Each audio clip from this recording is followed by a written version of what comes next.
Well, so much for a really cool reveal of new equipment, which I just unloaded because while I was out here waiting for the delivery truck, we had customers, we had FedEx, we had every manner of things going on here all of a sudden as it happens as soon as the delivery truck arrives.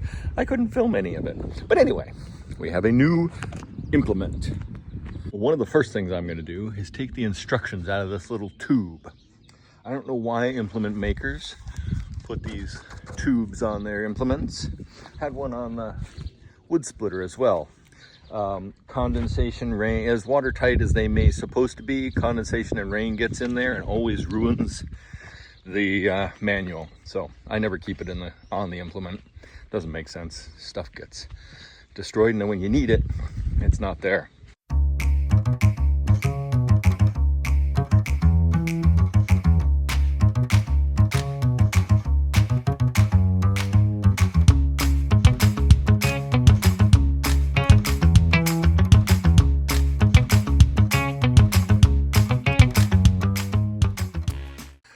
Okay, I finally got around to unboxing the drum mower. So this is a Tar River 210 BDR. It's really, most drum mowers are made in Poland. This one's no different, but this comes out of a company called Tar River Implements down in North Carolina. And this is about the biggest of this style drum mower I could find. I really like drum mowers. They're simple, they're robust, they're low maintenance, and they just get the job done, especially in fields like ours with lots of small stones and things. These giant discs carry the blades and they just ride up over the stones. I've been using drum mowers. I've used all kinds of mowers. I've used sickle bar, 6-foot PTO mounted disc mowers, 10-foot, 15-foot trailed disc mowers, and drum mowers. Drum mowers are probably my favorite. I've broken parts on disc mowers that have cost more than this. To repair the disc mowers cost more than what I bought this for. Certainly more than I bought the two PZ 170s for. That is like a 4-foot 9-inch drum mower. This is a 6-foot 11-inch drum mower. So part of that was because of the bigger tractor. We need better carriage, a more robust, and I'm really impressed with the make of this. More robust, longer outreach. The other one was too small. It was like right behind, sorry, the sun's there. It would sit right at the edge of the tractor tire. And then just here, I had to offset it using the 3-point hitch to get it out far enough. But the swath was always placed right where I had to drive over it with this tractor to cut the next row. So it was not working out. The small one just, it's okay. I bought these both used. This is something I bought new. Remember all that farm equipment I've been selling? Well, that was so I could buy this. The used ones here were used and abused before I bought them. I bought this one dirt cheap because my other one had failed. The other one I was the second or third owner on, and the gearbox hadn't been oiled properly when the first guy set it up. He put too light a gear oil in, so every time he raised it, the outer hub wasn't getting oil, and that outer bearing finally shot. And it was, somebody had done some bad shoddy maintenance on it. It was just impossible to fix. So it's my parts mower. This second little one I fortunately got the same exact kind because they're dime a dozen around here. If you're gonna have a drum mower, most people have a PZ 170 or a Sundowner or a Minos right around 170 centimeters. 210 in this style drum mower is the biggest one that we can get here in the US. I don't know why. I'd like to have a 3 or 4 head drum mower. The great thing is they, with the fields around here, undulate and a lot of hills and stuff, and these just ride over the ground. Now there is a problem with that because they tend to cut really close to the ground. Now I've managed over the years to massage that. And I think I'm going to add a couple of shims to this once I get it up and going to raise the knives up off the ground a little bit more. Plus you kind of rock it back a little, because I like to leave 4 inches of grass to regrow. I don't like scalping the soil because it just sets the pasture back, sets the silage hayfields back. So these things are really easy. About the only thing you need to do is check the oil every season and put new or sharper blades on it. Everything else is pretty basic. Check the belt tension, and that's it. This is the mower we could afford. It wasn't really the drum mower I wanted. Like I said, I wanted a bigger one.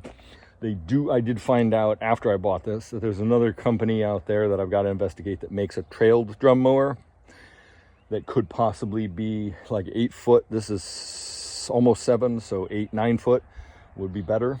But we're going to give this a shot, and I'm sure it's going to be great because I really love mowing with drum mowers. The thing is, I got to put it together. Now this one was manual fold. Might have some footage of me running it where you have to fold it back. This new one will be hydraulic fold, so it's not like a disc mower that folds up nicely behind the tractor. This one will stick out a little bit, but it's better than nothing.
I actually have no idea how this goes together. I did watch a video on YouTube, and I did look for instructions online, which there are some pictures.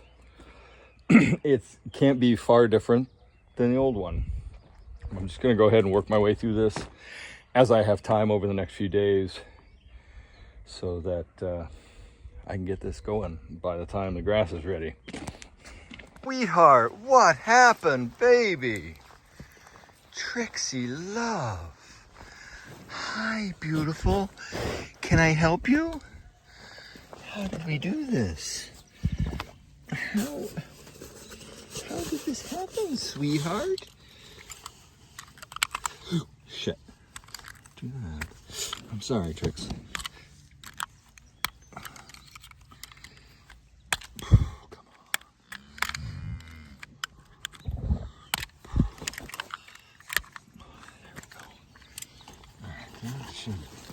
Allow me to. Okay. Let's see. Hi, darling.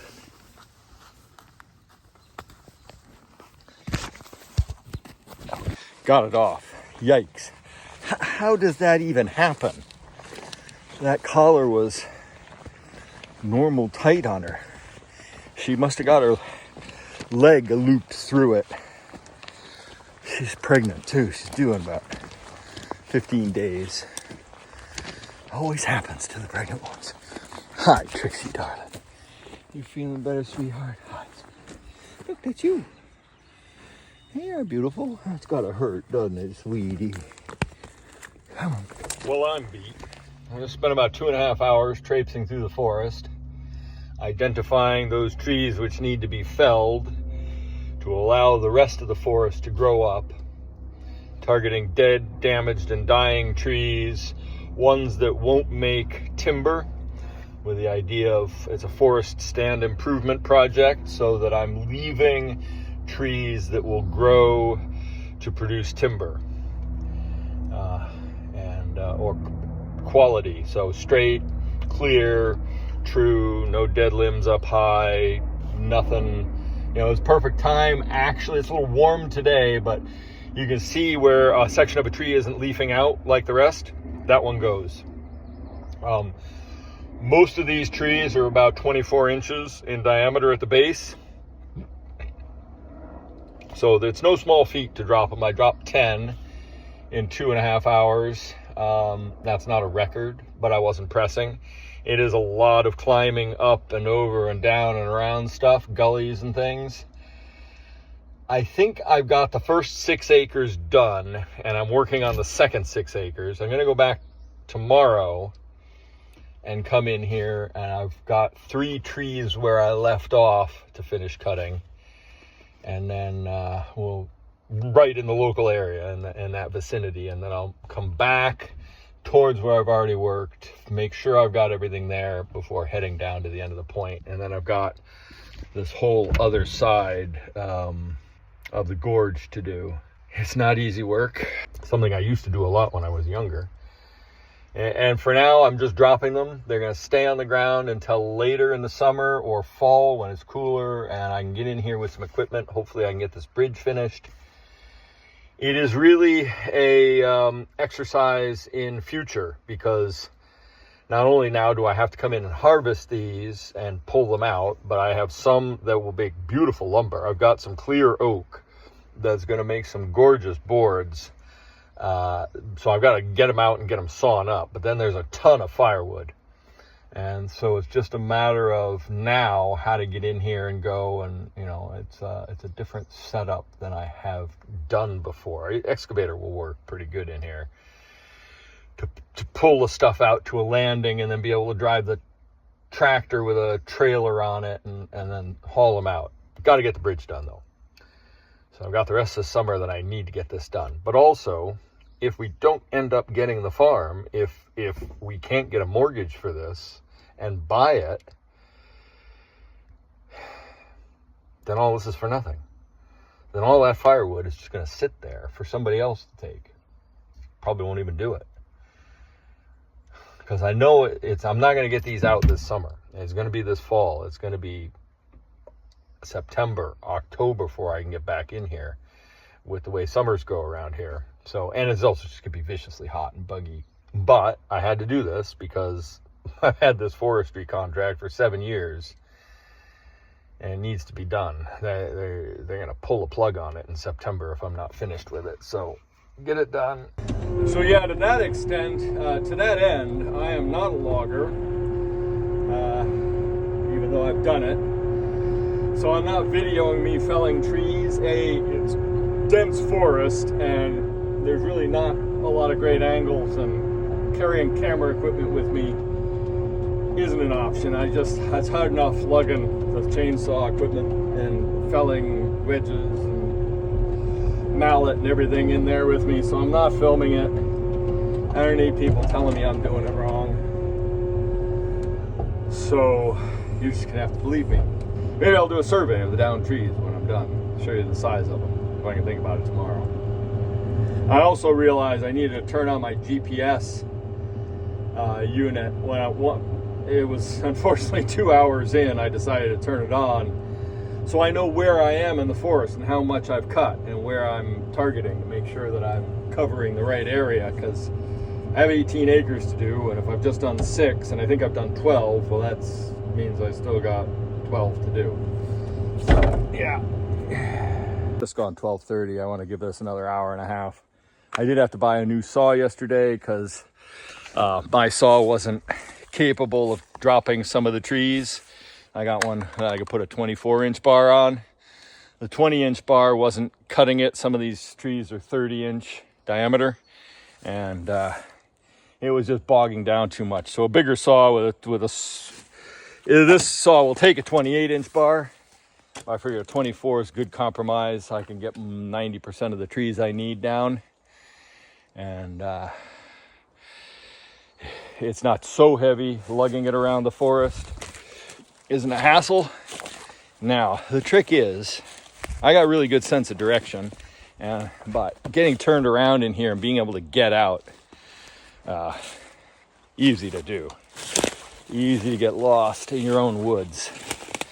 But I was just looking in the area to see if there were any other trees I needed to drop.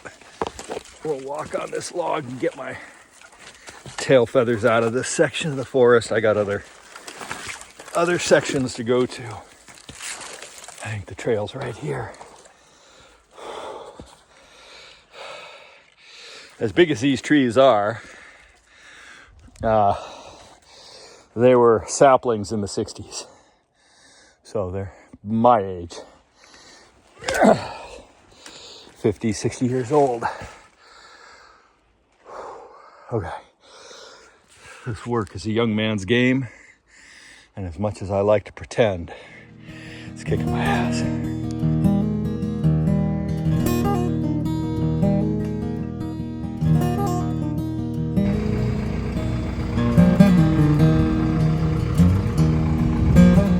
So I'm out here working on the mower again, and last night I was fiddling around with it, and I hooked the hydraulics up to the tractor,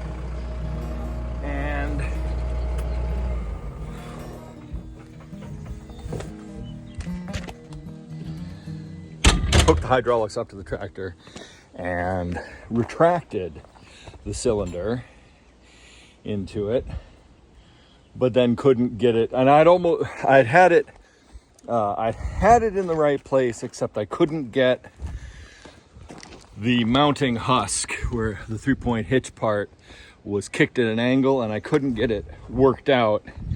So I thought, well, this is a single acting hydraulic cylinder, and I forgot, I had to relearn, I had to look it up, that depending on where the inlet of the hydraulic fluid is, it could be either at the piston, at the head end, or at the tail end. And depending on the location of that determines how the cylinder acts. Because this only has one hydraulic. Normal hydraulic cylinder has 2 lines, an in and an out. And so as you move the lever, forward lets fluid in and pushes the ram out, and pulling it circulates it back and dumps it back in the tank of the tractor. A single acting cylinder only has one hose and a giant spring inside. And so they rely, in this case, on the weight of the mower to pull the ram out against the weight of the spring, which is constantly trying to pull it back towards the tractor. And when you release the fluid, it pulls it back in. So I had to use a ratchet strap to pull it out as I release the pressure on there to give it enough resistance. And now I've got that, so I can get this part attached. Then I can take this off the tractor. I can mount the tractor as if I was going to use it. More importantly, I can start putting on the shielding.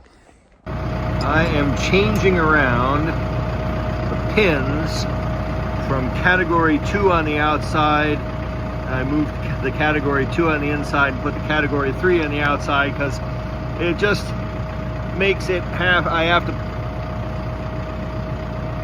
just means I have to put the readjust. If I were to leave it on the outside, I'd have to readjust the 3-point hitch arms a lot more than I really want to. So I'm not sure I got this in the right position. I'm gonna have to, there's indents in the pin that this bolt sets up into.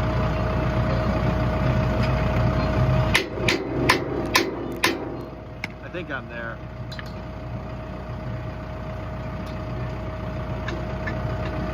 I'll have to double check these after a while once I use them.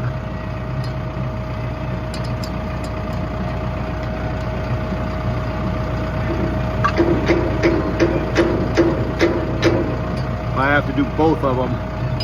It's a pretty ingenious system. I actually like it a lot. And I love how robust and beefy this box beam is. Well, it's Thursday, May something, the end in May. I think today I finished the work on the forest. The forester's coming tomorrow to assess that. And I've got most of the shrouding and everything put on the mower. And I'm kind of got a feel for how it needs to sit on the tractor. I still have to put blades in. I still got to make sure the PTO fits. I'm just finishing screwing the screws on that hold the skirting. I was tempted to take these are discs. It skids along the ground, the drums above it. These barrel drums are what gives it its name, but it rides on these saucers to give it a nice clean flow over undulating ground and help skip over stones and such. You can take those off, and behind there's some shim plates. You're supposed to be able to add shim plates to this to help it cut more than an inch off the ground, an inch and a half off the ground. I seem to think that these are already on here because where the blade sits, there's 8 blades, and where it sits up here on this top edge, the bottom being here, that gap in itself is over an inch and a half, and that's on the curved part of the bevel part of this. So I'm going to set it on the ground and measure once I put some blades in to see how it goes. It's as clean as you'll ever see that. I also have to, I got to put the PTO shaft on, see if it needs trimmed to length. I need to put the knives in and finish putting the skirting on. So I was just about to lower, I just did the skirting while I had a safety prop here just in case. Did the skirting up high. I still have to do the highest part, and the stuff down low I can't get to. This thing is very rugged and well built. I can't believe they recommend this for a 65 or 80 horsepower tractor. 100 to 110 is almost. Certainly wouldn't really want to go far with it like that. I'd swing it out and put it up. So most of the load is out behind. And I still have to assess it. To me, now we're not on even ground, so I need to get on a flat level surface and make sure the 3-point hitch yoke is level when this is in the right position, because right now it seems like it's kicked, but that could just be uneven ground and sloping. I know there's a more level spot in the driveway up above, so I'm gonna park it there and make some final adjustments. I think I've got the mower finished, assembled, PTO shaft. I had to cut 2 inches off each end to create a 4-inch gap so that it had the right overlap. It could go shorter, but there's no need. I sorted out the rest of the apron, bolts, put knives in it, checked that there was oil in it. I'm gonna go try it. And I think I've got a sense of where the settings need to be. We're just gonna give it a shot. I do think I need to, when I get back, roll it back a little bit. Actually, no, I look at it, maybe it's rolled back just enough. All right, there we have it. Nice and quiet for the moment. Let's rev it up to speed.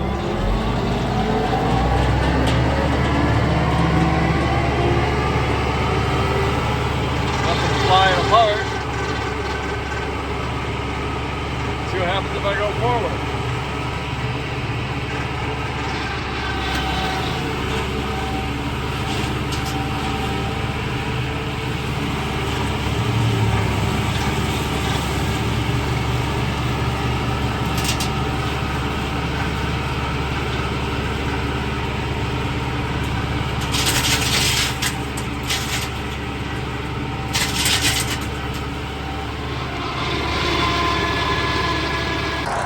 A little loud as it spins down.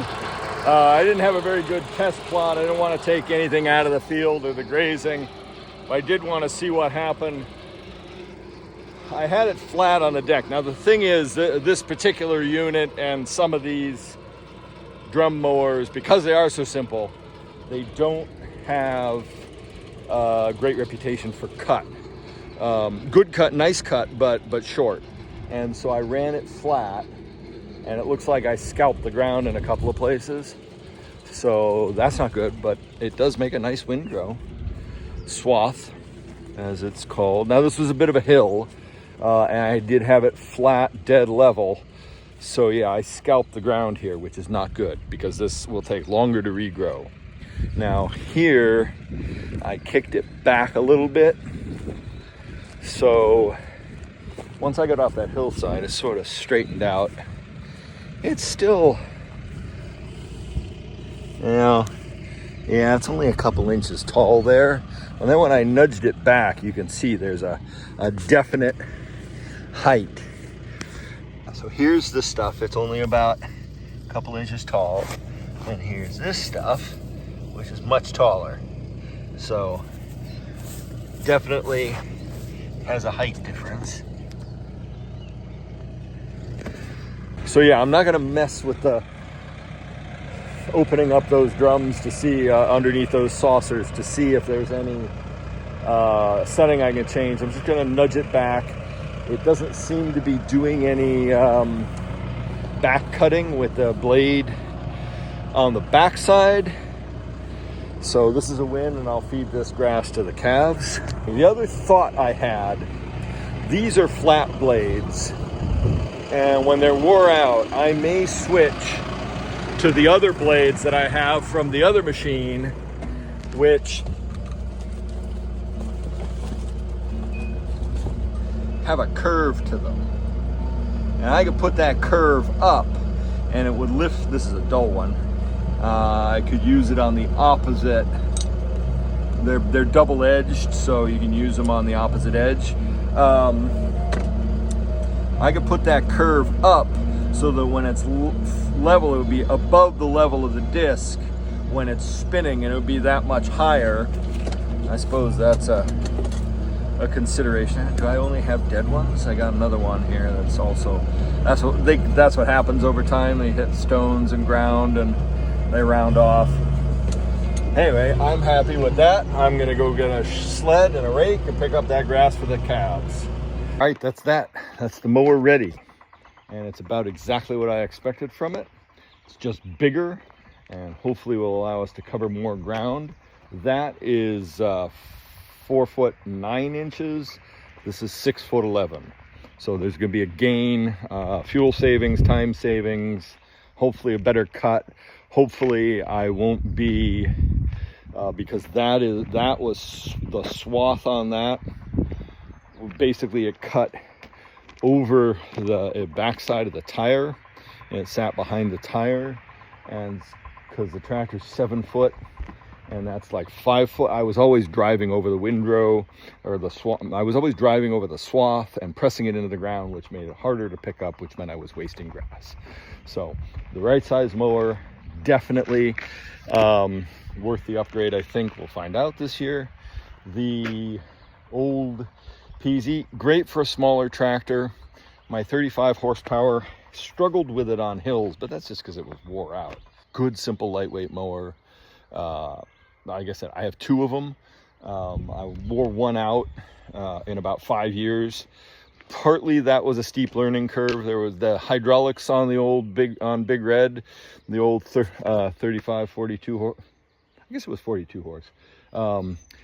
Would just slam the thing down on the ground. There was no speed adjustment left, no dithering the hydraulic flow. It would just smack it on the ground. So, and I'd also bought it used, and I bought this one used, and both previous owners put the wrong oil, too light an oil, in the gearbox. I think I eventually packed that one with grease. This one I put grease in as well, but by the first one, the gears were worn out, the bearing had worn out, part also from smacking on the ground. So anyway, definitely time for an upgrade. Next thing to do is get the baler ready, but before I do that, I think I better clear up this yard. I need the fert spreader later this week, so I got to dig that out, get the mower off. I want to move things around in here. It's gotten kind of congested, and make it so I can set the tools, the hay tools I'm using up, so I can just hook them and go and put them back. When the baler is in use, I either park it out front or I park it here on the road to the sawmill. So I gotta dress this up, gotta put that other mower back where I dug it out of, probably sell it soon. Just tidy this stuff up. The skid steer buckets and the grapple will go on the skid steer more or less full time soon. The rock bucket needs to go down to the forest where I need to work next week. I need to get this on I'm gonna spread fert possibly tomorrow or Saturday, and then I gotta dig a bunch of post holes. So it's time to keep things moving along.